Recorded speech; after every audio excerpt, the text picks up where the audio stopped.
Mr. Speaker, first I want to take this opportunity to thank you very much for giving me this opportunity to address Bunge la Wananchi. Bunge la Wananchi, oye! I hope I've not breached any standing orders of this Bunge la Wananchi. I must admit that today is my first time to stand here. So many years back I used to pass through Jivanji Garden, but this is the first time that I'm addressing fellow Kenyans at this venue. We are here with me is the chairman of Kenya Revenue Authority, the Honorable Nderitu Mureithi, yes, who is also the immediate former governor for Laikipia County, who is also my friend. We worked with him in Azimio Economic Council. He was my chairman in Azimio Economic Council, where we were 4 of us. So we are people who have worked previously. So I know this is lunchtime and you have sacrificed to be here to engage in this discussion. And I want to straight away take this opportunity to take about not more than 10 minutes, Mr. Speaker, if you allow me, to give synopsis and general overview why we are here. And then I will also invite my colleague, whom I'm sure will take slightly less than the time I will take. Then after that, we'll open it up for questions. Why I say that, actually we came to listen more than to talk. And I want to start away by saying that the positions that we hold are delegated positions. We are here courtesy of the people of Kenya. We have been given delegated authority. If it were possible, all Kenyans would be at the National Treasury signing documents and approving budgets or preparing budgets. But because it is not possible, a few of us would be privileged enough, courtesy of the people of Kenya, to sit in those offices. When we sit in those offices, therefore, duty calls on us to be accountable to the people of Kenya. Remember last year, we went through in this country something we have never experienced before. We almost had a civil unrest in this country. Why? Because there was perception among Kenyans that they were not being listened to, that nobody was prepared to give them a listening ear. We must do things differently. We must learn. We have learned. I have learned as the Cabinet Secretary in charge of National Treasury. That is why I have come here to engage with you early enough when the budgeting process is still at its very early stages, so that I can also hear from you a few things. Number one is what the Kenyans consider as priority in their lives. That is very important for us to inform the budgeting process. Number two is what are some of the challenges, especially in terms of taxation and tax measures. When you talk to Kenyans now, what is in the lips of everybody is that we are being overtaxed, and that the resources that we give the government, we don't see the value, that services are not being rendered. I want to engage you today to listen and hear from you. Apart from the challenges, apart from the problems, what do you believe would be the solutions to some of the challenges that we face as a country? Let me just take 2 or 3 minutes to break down a few things. When this government took over in 2022, there were a lot of challenges. One of them, and which is very critical, is the issue of public debt and the debt servicing costs. This government took over at a time when budget deficit, as per the budget estimates of 2022-23, was 925 billion shillings, which is almost $1 trillion. Imagine an economy like Kenya borrowing a quarter of its budget every year to finance its activities. Number two, this government took over when already the government was showing signs of defaulting in paying Eurobond. I'm sure you are aware of this, which almost caused economic meltdown in this country. The shilling traded to 160 per dollar because of the signals that was sent to the economy that the government was going to default. And the window had been closed at that time. So that default, even though we avoided it, we must make sure, because going forward, some of you have heard me mention that Kenya, we will only have a breathing space between 2034 and 2048. Why do I say so? Because in 2027, there is going to be a Eurobond of 900 million to be paid in May, on May 22nd. That is the deadline. The following year, 2028, in February, 9 months later, we are paying another Eurobond, 1 billion, which was taken so many years back. Then, that is 2028.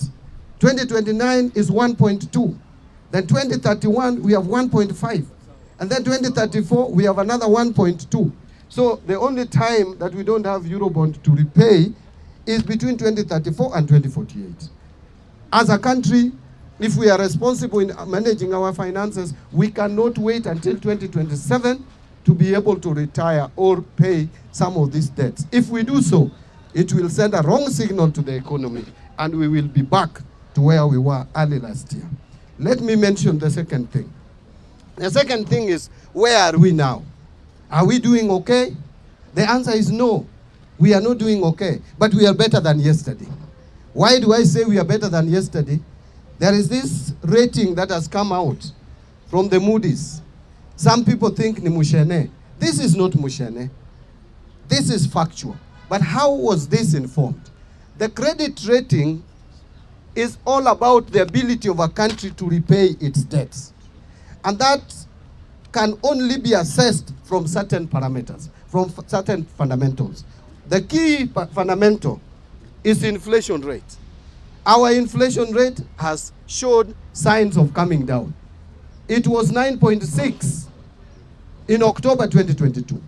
The prices were increasing. That is what we call inflation. The prices were increasing at the rate of 9.6%.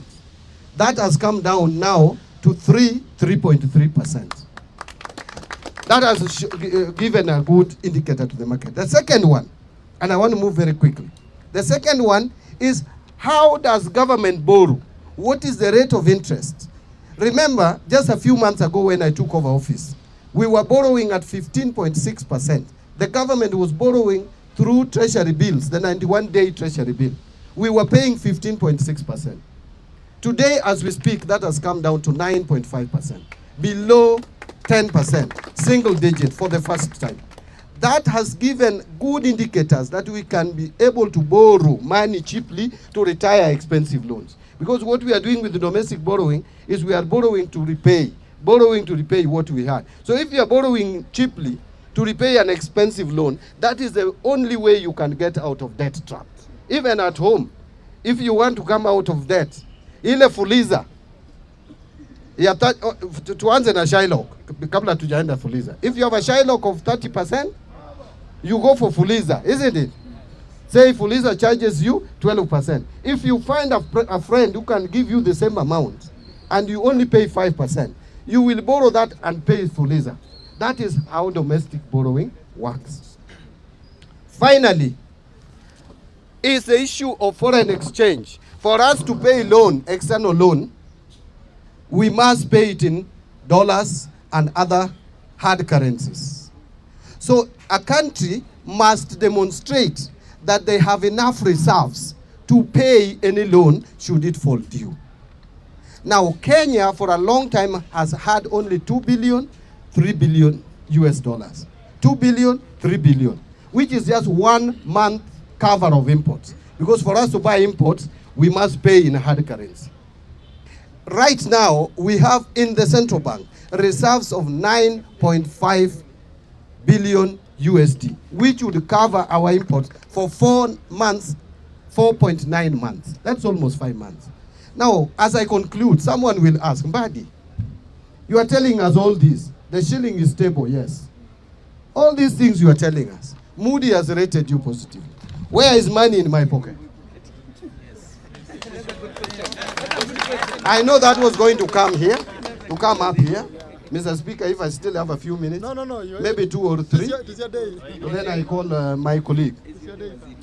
It is true that Kenyans are struggling. It is true that economic times are difficult. even though this government has done something positive in the area of agriculture by encouraging production. Today, we are producing 61 million bags of maize. That is what we produced in 2023, up from 30 million bags a year before. That is double. And we are projecting maize production to be at 74 million bags. That is what would satisfy the population of this country. But even with all that, Kenyans are still feeling they don't have money in their pockets. One of the reasons, there are three reasons that I will talk about, and what we are intending to deal with those three problems. Problem number one is the simple reason that because banks have not been able to give money to the private sector cheaply, private sector has not been borrowing money from the banks to expand their businesses, to create job opportunities. So many of our youth, that is why we have now today 3.4 million Kenyans who are supposed to be working are not working. This is because businesses are not expanding. The government has been borrowing money expensively, and therefore banks also loan money to private sector even more expensively.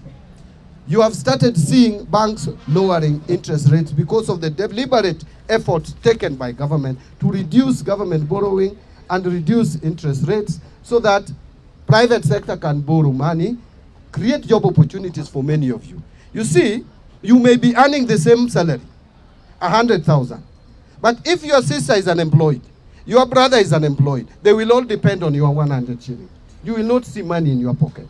The money may not have disappeared from your pocket. It's still there. It is still the same 100. But the mouth it is feeding is a lot. Therefore, we must make sure that we create space for employment for more people so that we have more income. Number two is the issue of salaries. We brought SHA, we brought housing levy. Is that not correct? It shrunk your pay slips. But there are efforts that we are making to make sure that you don't earn too low before the introduction of SHA and before the introduction of housing levy. Today, when I appeared before national television, I said with the amendments that we did in December, which some people were opposing, it has provided some relief, maybe not 100%, but we have moved towards reducing the burden, the tax burden on your pay slip. So when you are told that there is no effort, it is not true. How I wish some of you could just take a calculator and calculate if you are earning 100,000 shillings. Before the amendments that we brought to Parliament, that 100,000 shillings, 4.25% was going to SHA and housing levy, which is 4,250. Now, with the amendments, that amount, the whole of it is not going to government. Because even if you earned that money, 30% was going to be taxed anyway. Today we are saying, if you contribute to SHA and you contribute to housing, the 4,250, it gives you tax relief of 30%. So what you are actually effectively paying is 70% of 4,250, which is 2,975. Now before SHA, there was NHIF, and you were paying 1,700 if you are earning 100,000. So if you remove that from 2,975, you remove 1,700, you remain with 1,275. So someone who is earning 100,000, the only amount you are losing now, which you are not losing before this administration came to power, is 1,275. I am not saying that that is not money. It is. But it is not as big as some people are trying to portray. Because of the amendments we brought, we also brought amendments that if now you retire or you are laid off and you are given your gratuity, it should not be taxed. Now you take your money and go home. Pension is now not taxable. Even if you retire, so long as you retire procedurally, money that you contribute to the health insurance scheme, post-retirement scheme, is also now giving you relief. So there are so many things we are trying to do, and we will do more. Finally, the other reason why Kenyans are complaining is because you supply goods to government and they are not paid. what is called the pending bills. We subjected the pending bills, and this is not the first time we have subjected pending bills in this country to a committee. We have always created committees. For me and the government, we have decided that this time we are going to act on the pending bills that will be certified by that pending bills committee. The total amount that went to the pending bills committee was 663 billion shillings. They have already analyzed 474 billion shillings worth of bills. Out of that, they have approved for payment 206 million worth of pending bills. I have since, together with my team, analyzed that data. And listen to this. 95% of those invoices, if you count invoices 1, 2, 3, 4, 5, 95% of those invoices are people who have supplied goods and services to government of not more than 10 million shillings. From 1 shilling to 10 million. These are small businesses. These are MSMEs. Therefore, we have taken a decision as a government. The president has instructed me that we are going to make sure that we try through the supplementary budget to create space for anybody who supplied anything to government and has not been paid up to 10 million. We pay all of them. These are small people. These are small businesses. So we want to pay all the people who have supplied up to 10 million. Then now the remaining amount, we will have to plan and prepare in the next budget how to pay off the pending bills. So those are the efforts. I wanted just to assure you and assure fellow Kenyans, as I listen to you when you are making your deliberations, that we have not reached where we want to be, but we are making deliberate efforts. Tunajaribu sana. Tumeweka mikakati, ninajaribu. And I'm being transparent and open. Long gone are days when cabinet secretary would only be for finance, would only be seen with the briefcase going to parliament to read budget speech. We must engage more. Please give me and open the door for me to engage with you. I may not be perfect, but I will be listening. Give me ideas that you think can help this economy move forward. It is a collective responsibility. I cannot do it alone. I earn, yes, 1 million, but I work for people who, some of them earn nothing. And I want to listen to those people who earn nothing. Let me tell you, this country has challenges. Recently, I was in Tana River. And in Tana River, I saw something I never believed, even though I also come from a marginalized area.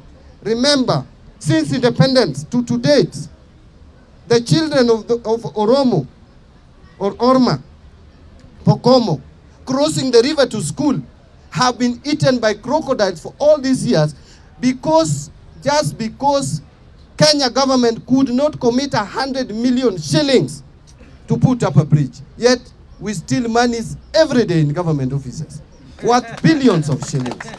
It is unfair, it is unjust.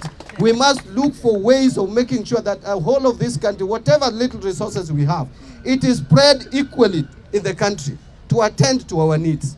All of us pay taxes, whether you are a Pokomo, whether you are a Bukusu, or whether you are a Kikuyu or a Luo. All of us pay taxes. We deserve to get services. And that is why I'm here. And this assembly has people from all ethnic communities.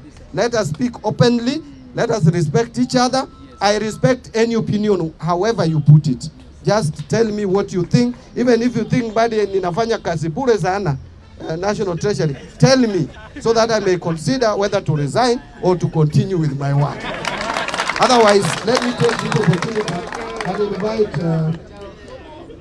Governor Muridi to come and give us. He is going to focus a little bit on revenue collection. Yes. Yeah, I want him to be more strategic and focus there. Then now we open it up to you to give your views. Then we will again respond. I can't just disappear without responding. Sawa sawa. Asante. Asante sana. Asante sana waziri.